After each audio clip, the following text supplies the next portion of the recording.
لنہتدی لولا ان ہدانا اللہ لقد جاءت رسل ربنا بالحق والصلاۃ والسلام وتحیۃ والاکرام وسیدنا وشفیعنا وامامنا وہادینا بالقاسم محمد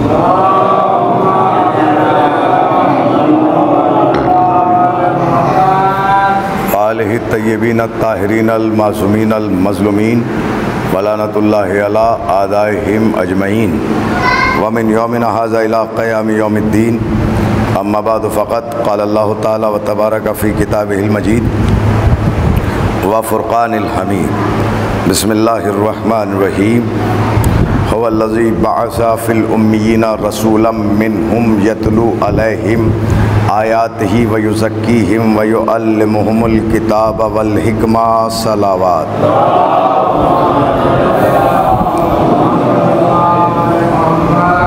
حضرات گرامی قدر موالیان حیدر کرار عاشقان امام حسین علیہ السلام، ارشاد رب العزت ہو رہا ہے کہ ہم ہی نے جاہل عربوں میں ایک کو رسول بنا کر بھیجا جو ہماری آیات کی تلاوت کرتا ہے، انسانوں کے نفوس کو پاک کرتا ہے، کتاب اور حکمت کی تعلیم دیتا ہے۔ عزیزان گرامی، رسالت مآب اس دنیا میں تشریف لائے اور آپ نے پیغام الہی کو، مرضی الہی کو لوگوں تک پہنچایا۔ جو لوگ اللہ کو نہیں مانتے تھے، توحید کے قائل نہیں تھے، انہوں نے اس پیغام کی مخالفت کی اور مخالفت اس زور و شور کے ساتھ کی کہ لوگ حضور کے دشمن بن گئے۔ اب جب لوگ حضور کے دشمن بنے تو لوگوں نے رسالت مآب پر اور مسلمانوں پر حملے کرنا شروع کیے۔ پھر اس کے بعد مسلمانوں کی تعداد بڑھی، ادھر کفار، کافر اپنی اپنی سازشوں کو نئے نئے رنگ دیتے رہے۔ جب یہ معاملات زیادہ بڑھے تو پھر حضور سے جنگیں ہوئیں، جس میں جنگ بدر اسلام کی پہلی جنگ ہے۔ پھر اس کے بعد جنگ احد ہوئی۔ اب یہ جنگ بدر اور جنگ احد جب ہوئی تو اس میں کوئی کفار کی طرف سے پہلوان تو تھا نہیں۔ جناب امیر حضرت علی بن ابی طالب علیہ السلام کی تلوار چلی اور لوگوں نے دیکھا کہ رسالت مآب صلی اللہ علیہ وآلہ وسلم کی سب سے بڑی طاقت و قوت کا نام ہے حضرت علی ابن ابی طالب علیہ السلام۔ اب کافروں نے ایک کام کیا اور وہ کام یہ تھا کہ اس بار سب سے زیادہ زور اس بات پر دیا گیا کہ کوئی بہت بڑا پہلوان ڈھونڈ ڈھانڈ کر لایا جائے۔ کیوں؟ اس لیے کہ اور تو سب رسول اللہ کے لشکر میں دست و بازو آزمائے ہوئے ہیں، مگر حضرت علی کا کام ہونا چاہیے، حضرت علی کا کام تمام ہونا چاہیے۔ اب کفار نے ڈھونڈا، بہت زیادہ تلاش کیا، تو یہ ڈھونڈ ڈھانڈ کر کے ایک پہلوان کو لاتے ہیں جس کا نام عمر ابن عبد ود تھا۔ اب کیسے کیسے اس کی خاطر و مدارات کی ہوگی، کیسے کیسے اس کی ضیافت کی ہوگی۔ ان کفار نے دیسی شرابیں پیتا تھا اور فلاں، بہت طاقتور نامور آدمی، نامور پہلوان عرب کا،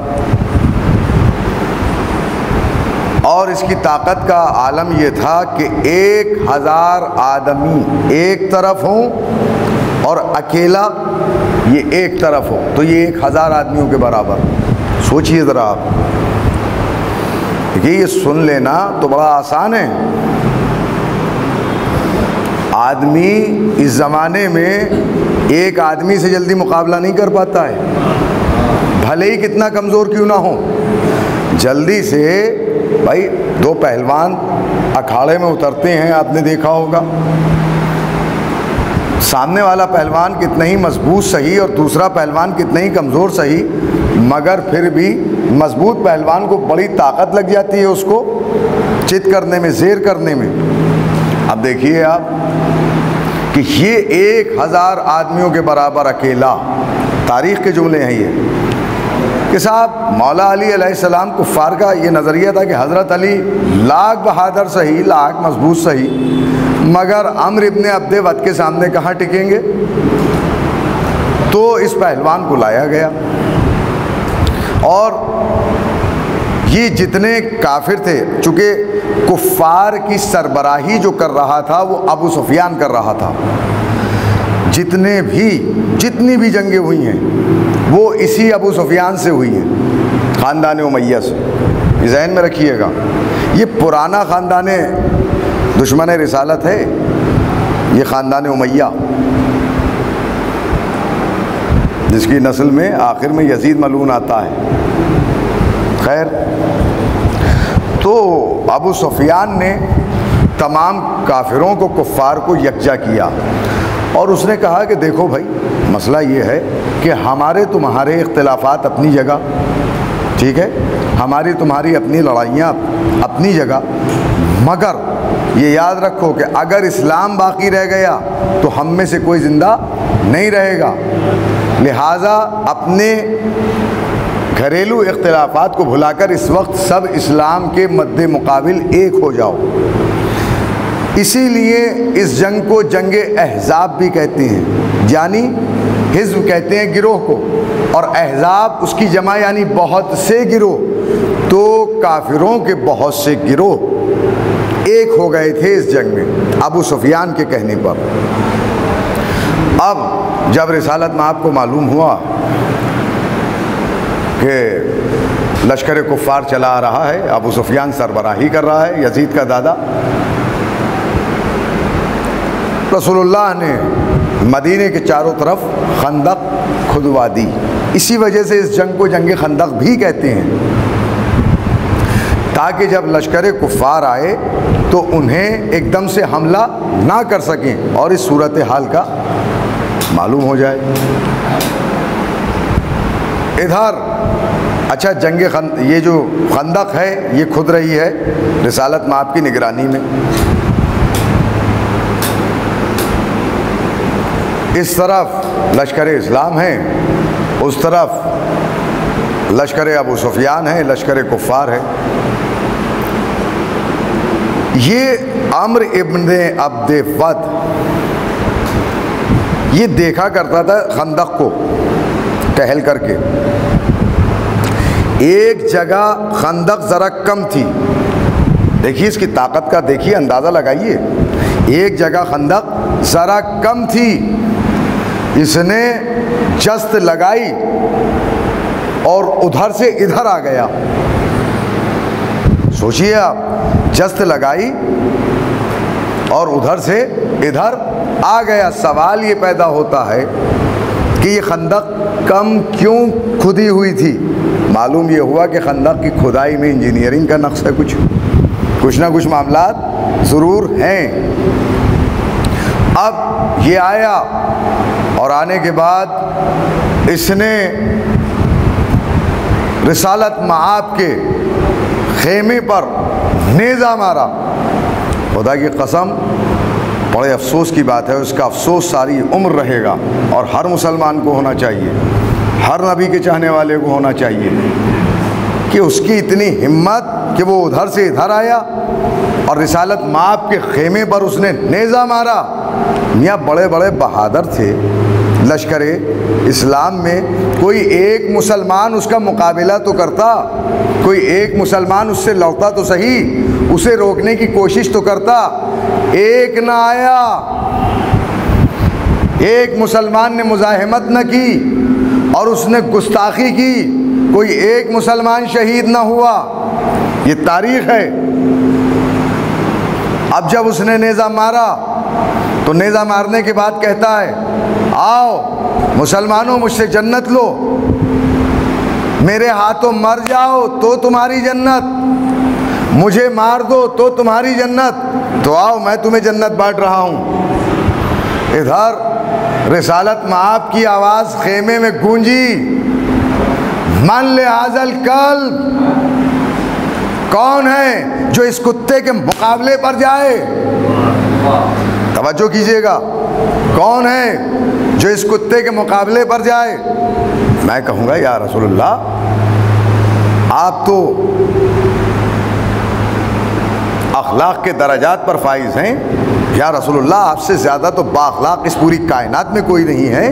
یا رسول اللہ آپ تو آنے والے دشمن کے لیے بھی ابا بچھا دیا کرتے تھے، یہ آپ نے اس کو کیوں کہا کتا؟ کہا دیکھتے نہیں اسلامی عقائد کا مذاق اڑا رہا ہے. کہ آؤ جنت لینے کے لیے آؤ۔ معلوم یہ ہوا جو بھی عصمت کے مقابلے پر آئے، جو بھی رسول کے مقابلے پر آئے، جو بھی عصمت کے مقابلے پر آئے وہ کتا ہوتا ہے، اب چاہے آنے والا ہو یا آنے، صلوات بھیج دیں محمد و آل محمد۔ کیوں شکیل صاحب ایسا ہی ہے نا؟ تو پھر صلوات بھیجیے محمد و آل محمد پر۔ اب عزیزان گرامی، من لہذا الکلب، کون ہے جو اس کتے کے مقابلے پر جائے؟ اور ادھر ایک صاحب رسول اللہ کے پاس بیٹھے ہوئے تھے، کچھ لوگ بیٹھے ہی رہتے تھے، آپ تو جانتے ہیں بڑے بڑے نمبر ہی بیٹھتے تھے بھائی، بڑے بڑے نمبر 2 کے لوگ بیٹھتے تھے حضور۔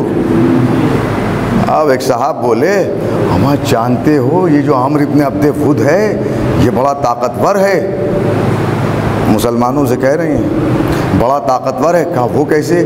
کہا اس کا اور میرا ایک مرتبہ سفر میں ساتھ ہوا، تو یہ اور میں دونوں ایک ساتھ سفر کر رہے تھے۔ سوال یہ پیدا ہوتا ہے کہ دونوں سفر کیوں کر رہے تھے؟ سفر میں ساتھ ہوا تو ڈاکوؤں نے حملہ کر دیا ہم پر، تو اس نے ڈاکوؤں کو مارنا شروع کیا اور اس کی تلوار گر گئی۔ اب جو ڈاکوؤں نے حملہ کیا تو اس نے اونٹ کے بچے کو سپر بنا لیا۔ یہ اتنا طاقتور ہے، یعنی یہ حضرت مسلمانوں کا حوصلہ بلند تو کیا کرتے، الٹا پست کر رہے تھے، یہ ایسے تھے۔ صلوات بھیج دیجیے محمد والے محمد۔ اور دوسری بات یہ ہے کہ عمرو ابن عبد ود لڑا، یہ حضرت کیوں نہ لڑے؟ اس کا مطلب یہ ہے کہ پرانے تماشائی تھے۔ صلوات بھیجیے محمد و آل محمد پر۔ تو عزیزان گرامی، رسالت میں آپ کی آواز گونجی، من لہذا الکلب، کون ہے جو اس کتے کے مقابلے پر جائے؟ ایک آواز آئی، سناٹا، خاموشی، ایک مسلمان نہ اٹھا، صرف ایک آواز آ رہی ہے جو دعوت ذوالعشیرہ میں آئی تھی۔ کہا انا یا رسول اللہ، کہا بیٹھ جاؤ۔ پھر کہا کون ہے جو اس کے مقابلے پر جائے؟ پھر آواز آئی انا یا رسول اللہ، کہا بیٹھ جاؤ۔ کوئی نہ اٹھا۔ پھر کہا کہ کون ہے جو اس کے مقابلے پر جائے؟ پھر وہی آواز انا یا رسول اللہ، میں ہوں یا رسول اللہ۔ میں کہوں گا رسول اللہ، حضور سرکار کیا مولا علی کو جان بوجھ کر کے بٹھا رہے ہیں؟ کہا جان بوجھ کر کے نہیں بٹھا رہا ہوں، اگر تجھ جیسے خطیب، تجھ جیسے ذاکر ہماری حکمت کو سمجھ جائیں تو بات کیا ہے؟ کہا اس لیے علی کو 3 بار بٹھایا تاکہ بعد میں کوئی شخص یہ نہ کہہ دے کہ وہ تو علی کو پہلے رسول اللہ نے جنگ پر بھیج دیا، ورنہ ہم چلے جاتے، وہ تو پہلے ہی بھیج دیا تھا رسول اللہ نے۔ آنا یا رسول اللہ، علی آؤ۔ اور رسالت میں آپ نے مولا علی علیہ السلام کو بھیجا اور ادھر وہ دہا رہا ہے، آؤ مجھ سے جنت لینے کے لیے آؤ، کون ہے تم میں سے جو آتا ہے؟ اب جب مولا علی چلے تو اس شان سے چلے کہ بیان نہیں کی جا سکتی۔ بس رسالت میں آپ کی زبان پر بھی قصیدہ آیا کہ آج کل کفر کے مقابلے پر کل ایمان جا رہا ہے، کل کفر کے مقابلے پر کل ایمان جا رہا ہے۔ میدان میں پہنچے، میدان میں پہنچتے ہی حملہ نہیں کیا۔ دیکھیے یہ اسلام ہے، پھر سمجھ لیجئے، میں بہت سی مجلسوں میں اس بات کو کہہ چکا ہوں کہ اسلام ڈیفنس کا حکم دیتا ہے، دفاع کا حکم دیتا ہے، کسی پر حملہ کرنے کا حکم نہیں دیتا، چاہے وہ کوئی غیر مسلم ہو، کوئی بھی ہو، آپ بچاؤ کر سکتے ہیں، کسی پر حملہ نہیں کر سکتے۔ میرے بچوں، میرے بھائیوں، اس بات کو سمجھ لیجئے، اور جو غیر مسلم حضرات ہیں ان تک اس بات کو پہنچائیے کہ یہ جو اسلام کو بدنام کیا ہے وہ بادشاہوں نے کیا ہے، جنہوں نے رسالت کو ملوکیت سمجھا۔ یہ رسالت اور ہے، ملوکیت اور ہے، رسالت اور ہے، بادشاہت اور ہے۔ رسالت اور ہے، بادشاہت اور ہے۔ اور اسی نظام کو تو رسالت مآب نے غدیر میں نافذ کیا تھا، جس کو مسلمانوں نے بھلا دیا۔ اور اس پیغام غدیر کو بھلانے کا نتیجہ ہے جو اس مسلمان پوری دنیا میں آج ذلیل ہو رہا ہے اور دہشت گرد کہا جا رہا ہے۔ مگر خدا کی قسم اہل بیت کے چاہنے والوں کو کوئی دہشت گرد نہیں کہہ سکتا، ہاں نہیں کہہ سکتا۔ تو اسلام کیا ہے؟ ڈیفنس۔ علیکم السلام۔ بچاؤ۔ آئے مولا علی علیہ السلام، عمرو ابن عبد ود سامنے ہے، کہا پہلی بات تو یہ ہے کہ تم ابو طالب کے بیٹے ہو۔ اس نے کہا، ابو طالب ہمارے اچھے دوست تھے۔ مولا علی علیہ السلام نے اس کی بات کو فوراً کاٹا اور کہا، کیا بکتا ہے؟ کفر اور اسلام میں رشتہ کیسا؟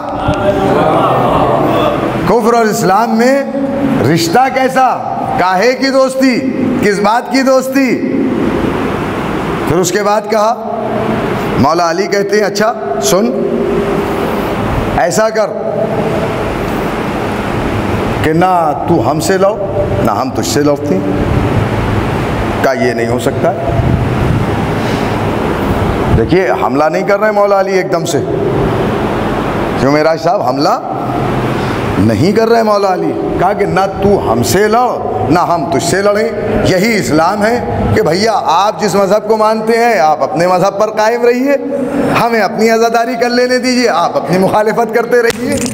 صلوات بھیجیے محمد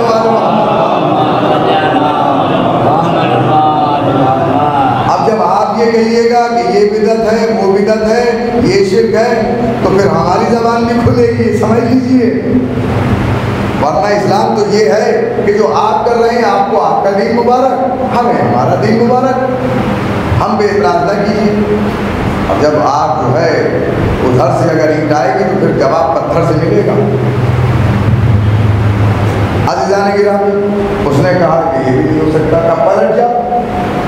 کہ پلٹ نہیں سکتا، اس لیے کہ اگر میدان جنگ سے جاؤں گا تو میرے قبیلے کی عورتیں مجھ پر ہنسے گی۔ سمجھے کافر تھا مگر غیرت دار تھا۔ وہ کیسے مسلمان تھے جو رسول کو میدانوں سے چھوڑ کر بھاگتے تھے؟ صلوات بھیجتے ہیں محمد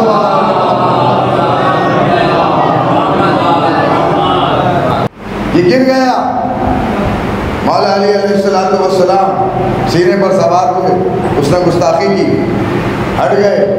تو یہ منظر جو تھا عاشقان اسلام کو بڑا برا لگا۔ کچھ بیٹھے ہوئے تھے نا رسول اللہ کے پاس، یا رسول اللہ آپ دیکھ رہے ہیں اور علی نے کتنا اچھا موقع جو ہے کما لیا، دیکھیے اس وقت دشمن پہ قابو پا لیا تھا اور اس کو چھوڑ دیا۔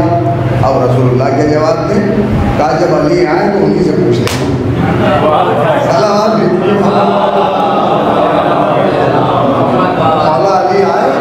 علی آئے تو انہی سے پوچھ لینا۔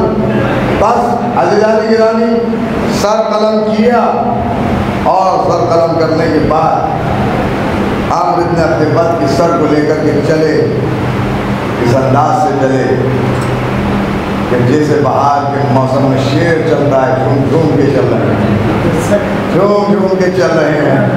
رسالت مآب کی خدمت میں پہنچے اور سر کو لا کر کے قدموں میں ڈال دیا۔ رسول اللہ نے فرمایا، ضربۃ علی یوم الخندق افضل من عبادت الثقلین، کہ علی کی ایک ضربت یوم خندق ثقلین کی عبادت سے افضل ہے۔ یعنی پوری دنیا کی عبادت ایک طرف، علی کی ایک ضربت ایک طرف۔ تو جو مسلمان جو لوگ عزیزان گرامی، جب علی کی ایک ضربت کا مقابلہ نہیں ہے، ثقلین کی عبادت پر بھاری ہے، تو علی کی اور عبادت صلوات بھیجیے۔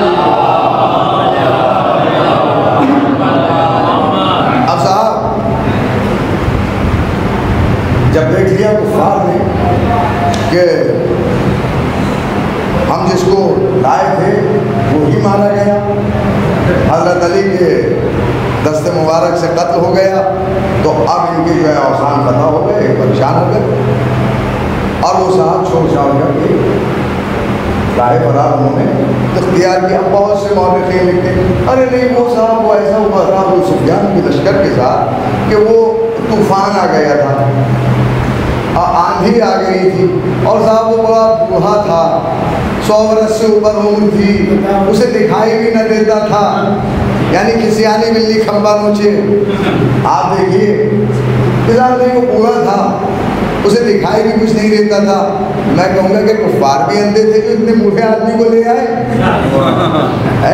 اور دوسری بات آپ یہ دیکھیے کہ یہ بیچ میں خندق ہے، ادھر مدینہ ہے، مدینے کی اس طرف یہ لشکر مدینے اور اس طرف یہ لشکر۔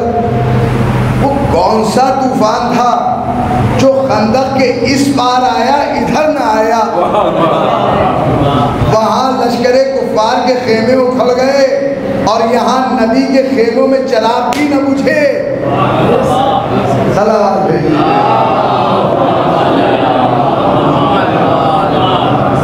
عزیزان کرام، جنگیں ہوئی اور کفار کے دل میں مولا علی کی دشمنی مضبوط ہوتی چلی گئی، بڑھتی چلی گئی۔ یہ مولا علی علیہ السلام کس کی طرف سے جنگ کر رہے تھے؟ اسلام کی جانب سے، رسول اللہ کی محبت میں۔ تو رسول اللہ کو تو لوگ بھول گئے، ان کی دشمنی تو بھول گئے، کیونکہ سینہ سپر مولا علی رہے، سامنے مولا علی رہے، لہذا یہ دشمنی کا جو پودا تھا یہ درخت بن گیا، اور وہی دشمنی، وہی اناد، وہی کو آج تک چلا رہا ہے، آج تک چلا رہا ہے۔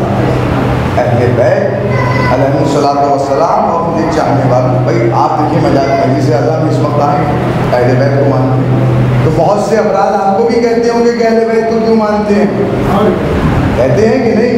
تو ان سے یہ پوچھ لیجیے کہ آپ اہل بیت کو کیوں نہیں مانتے، جن کو رسول اللہ نے منوایا ہر موقع پر، ہر جگہ پر۔ عزیزان کرام، بعد رسول انہی اہل بیت پر کیا کیا ظلم و ستم،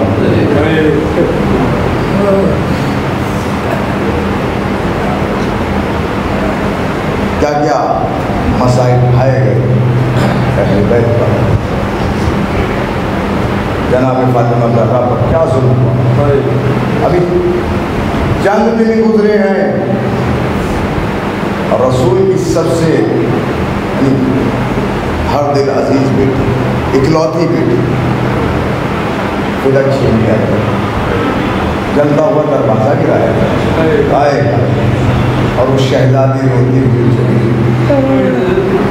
جزاک اللہ جزاک اللہ، رونے میں شرمایا نہ کریں عزادارو، مولا آپ کو کوئی غم نہ دے سوائے غم امام حسین علیہ السلام کے، بڑی دکھیاری ہیں بی بی فاطمہ، جزاک اللہ جزاک اللہ۔ اور یہ امام حسین علیہ السلام ہے، ابھی پیدا ہوئے ہیں اور ماں اپنے بیٹے کو لے کر کے آئیں رسالت مآب کی خدمت میں، کہتے ہیں بابا میرے بیٹے حسین کو دیکھ لیجیے، بابا کتنا خوبصورت ہے، اور رسول اللہ نے منہ موڑ لیا، شہزادی سمجھی شاید بابا نے دیکھا نہیں، دوسری جانب سے آئی جدھر رسول اللہ کا چہرہ تھا، کہا بابا دیکھیے میرا بیٹا کتنا حسین ہے، کتنا خوبصورت ہے، کہا بیٹی تم بعد میں آئی، جبرائیل پہلے آ گئے، کہا بابا کیا بات ہے، جبرائیل نے کیا کہا، کہ جبرائیل نے کہا کہ خدا بات درود و سلام کے کہتا ہے کہ آپ کا یہ بیٹا زمین نینوا میں 3 دن کا بھوکا پیاسا۔ ایک مرتبہ شہزادی کہتی ہیں بابا اچھا یہ بتائیے جب میرے بیٹے کے ساتھ یہ سب ہوگا تو کیا آپ زندہ ہوں گے؟ آئے ہائے ماں کی تمنا، اتنی محبت تھی رسول اللہ کو امام حسین سے کہ خانہ سیدہ سے رونے کی آواز آئی اور مسجد نبوی سے تڑپ کر آ جاتے تھے، بیٹی سیدہ تمہیں پتہ ہے حسین کے رونے سے میرے دل کو تکلیف ہوتی ہے، تو میری بچی کون ہے جو میرے سامنے میرے حسین کو قتل کرے؟ جزاک اللہ جزاک اللہ۔ ایک مرتبہ ماں کہتی ہے پاپا اچھا یہ بتائیے کہ جب یہ بچہ اس بچے کے ساتھ یہ واقعہ پیش آئے گا تو کیا اس کا باپ علی مرتضیٰ ہوگی؟ سوچا باپ بہادر ہے بچہ لے گا، کہا بیٹی اس کا باپ بھی نہیں ہوگا۔ پھر کہتی ہے اچھا بابا اس کا بھائی حسن تو ہوگا، کہا اس کا بھائی حسن بھی نہ ہوگا۔ آخر میں تڑپ کے کہا بابا چکی پیسنے والی ماں تو ہوگی، کہا بابا کیا بیٹی تو بھی نہ ہوگی، کہا بابا پھر میرے حسین کو روئے گا کون؟ کہا بیٹی اس کا وعدہ اللہ کا، اللہ ایک قوم پیدا کرے گا جس کے جوان کربلا کے جوانوں کا ماتم کریں گے،